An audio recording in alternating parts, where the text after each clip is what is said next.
क्योंकि आज मेरा मन कहता है कि मैं आपसे सच कहूं, भले ही आपको बुरा लगे या भला, क्योंकि 2020 एक साल नहीं है, 2020 एक दशक की शुरुआत है।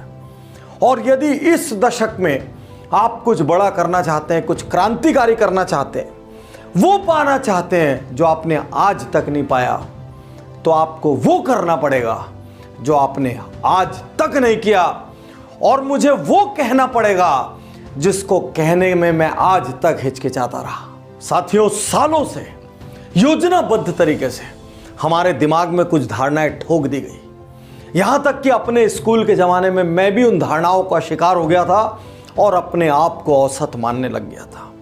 मैं नहीं जानता उन धारणाओं को हमारे दिमाग में डालने की योजना किसने बनाई, लेकिन जिसने भी बनाई वो चाहता था कि हर गरीब गरीब बना रहे, वो चाहता था कि दुनिया में लोग बड़े सपने ना देखें, वो चाहता था कि दुनिया में सिर्फ कुछ लोग बड़े बने और बाकी सब औसत बने रहे।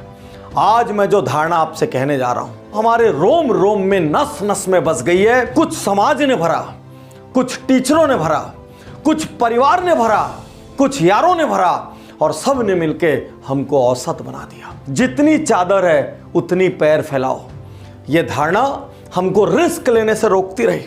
इस धारणा ने हमको डरा दिया। हर कोई कहता है जितनी चादर है उतना फैलाओ, सोच समझ कर करो। अरे क्या सोचे, यदि चादर के जितना ही पैर फैलाना होता तो ऊपर वाला यहां पे हमको MRP छाप के भेजता, एक भी कमाल नहीं होता दुनिया में। 16 साल की उम्र में ग्रेटा थंबर्ग पर्यावरण का आंदोलन करके दुनिया को हिला सकती है। 16 साल की मलाला नोबेल पुरस्कार पा सकती है। चादर की बात करते हैं। स्टारबक्स के प्रमुख हावर्ड शुल्ट्ज गरीबों के सामुदायिक भवन में बड़े हुए, क्या उन्होंने चादर की सोची?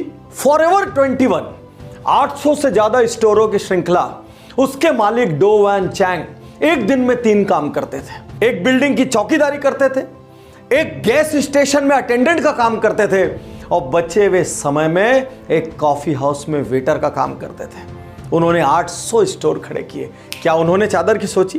रेबन और ओकली, जिसके हम चश्मे लगाते हैं, उसके फाउंडर लियोनार्डो डेल वेशियो एक गरीब घर में पैदा हुए थे और अनाथ की तरह उन्होंने जिंदगी बसर की। 23 साल की उम्र में पहरी मोल्डिंग की दुकान खोली।